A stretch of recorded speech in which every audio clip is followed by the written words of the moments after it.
आगरा में FPA India ने मनाया 75वां स्थापना दिवस। आगरा में दिनांक 23 जुलाई 2024 को family planning association of India Agra branch द्वारा 75वां स्थापना दिवस धूमधाम से मनाया गया। एफपीए स्थापना दिवस के उपलक्ष्य में विभिन्न कार्यक्रमों का आयोजन किया गया, जिसमें साइकिल रैली, वृक्षारोपण कार्यक्रम और सर्वाइकल कैंसर स्क्रीनिंग कैंप एवं सम्मानित समारोह का आयोजन किया गया। सर्वप्रथम संस्था के मेंबर अजय चौहान, डॉक्टर अंकुर किशोर अग्रवाल, राकेश शर्मा और general manager and regional lead Parag Dutt Sharma के द्वारा हरी झंडी दिखाकर साइकिल रैली को रवाना किया गया। कार्यक्रम को आगे बढ़ाते हुए general manager and regional lead ने बताया कि एफपीए इंडिया देश के परिवार नियोजन के इतिहास में एक महत्वपूर्ण मील का पत्थर साबित हुई है। महिला के यौन व प्रजनन स्वास्थ्य अधिकारों को साकार करने में महत्वपूर्ण भूमिका निभाई है। एफपीए इंडिया की कहानी भारत की स्वतंत्रता के साथ जुड़ी हुई है। 1952 में भारत बढ़ती हुई जनसंख्या से जूझ रहा था, जिसके कारण सरकार को राष्ट्रीय परिवार नियोजन कार्यक्रम शुरू किया गया, जिसमें एफपीए प्रमुख भागीदारी के रूप में उभरा। एफपीए के प्रयासों से ही भारत परिवार नियोजन के बारे में नीतियां शुरू करने वाला दुनिया का पहला देश बना। एफपीए के समर्पण को देखते हुए भारत सरकार ने 50वीं वर्षगांठ पर डाक टिकट जारी किया गया। एफपीए इंडिया राष्ट्रीय एवं अंतर्राष्ट्रीय सीमाओं तक भी फैली हुई है। मेरा नाम पराग दत्त शर्मा है और मैं संस्था में जनरल मैनेजर और रीजनल लीड के पद पर कार्यरत हूँ।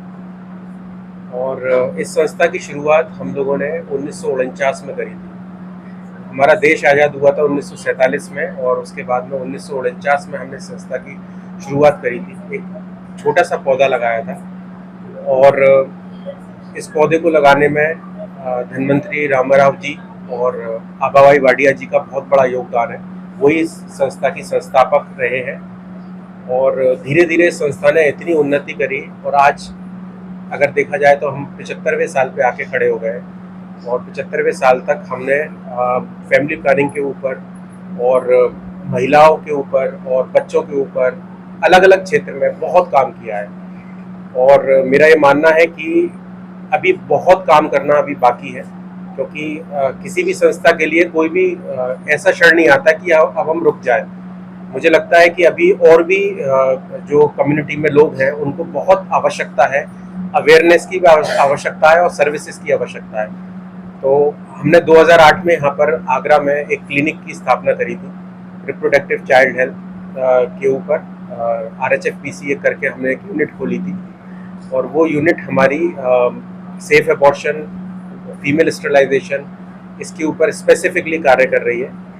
और कोशिश यही है कि हम ज़्यादा से ज़्यादा लोगों तक अपनी संस्था की जो भी हमारी कार्य है उनके तहत हम उन लोगों तक पहुंच सके जो कि वल्नरेबल है, पुअरेस्ट ऑफ द पुअर है और जिनको अभी बहुत आवश्यकता है। तो उसी के लिए हम लोग कार्य करते हैं। मैं निर्मला शर्मा एफपीए संस्था में पिछले करीब 22 वर्ष में कार्य कर रही हूँ। और इस संस्था के बारे में 75 साल हमारे लिए बहुत ही खुशी का विषय है कि कैसे इस संस्था ने छोटे से पौधे से आज वट वृक्ष का रूप धारण किया है।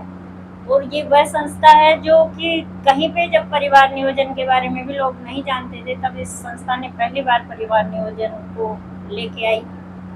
और 1952 में इसने अपना पहली बार परिवार नियोजन के नाम से सब जगह जागरूकता फैलाई। और जब 50वां साल था, संस्था का 50वां स्थापना दिवस हुआ था, उस समय भी भारत सरकार ने इस संस्था का एक डाक टिकट जारी किया था। वो बहुत ही अच्छे तरीके से सरकार के साथ, इस संस्था का बहुत अच्छा भारत सरकार के साथ समन्वय रहा है। और ये संस्था वो संस्था है जो कि एक गरीब से लेकर अमीर तक पहुंचती है। जिन गरीबों के बारे में कोई नहीं पूछता, उसके बारे में एफपीए संस्था परिवार नियोजन से लेके प्रजनन स्वास्थ्य से लेकर विशेषकर एबॉर्शन से संबंधित सब सेवाएं सब दे रही है। और सबसे बड़ी बात इस संस्था की ये है कि कभी भी स्टाफ से लेकर या हमारे जो भी नीचे के स्वयंसेवी किशोर किशोरियां हैं, वो निस्वार्थ बिना स्वार्थ के वो इस संस्था से जुड़ के लगातार आगे बढ़ रहे हैं।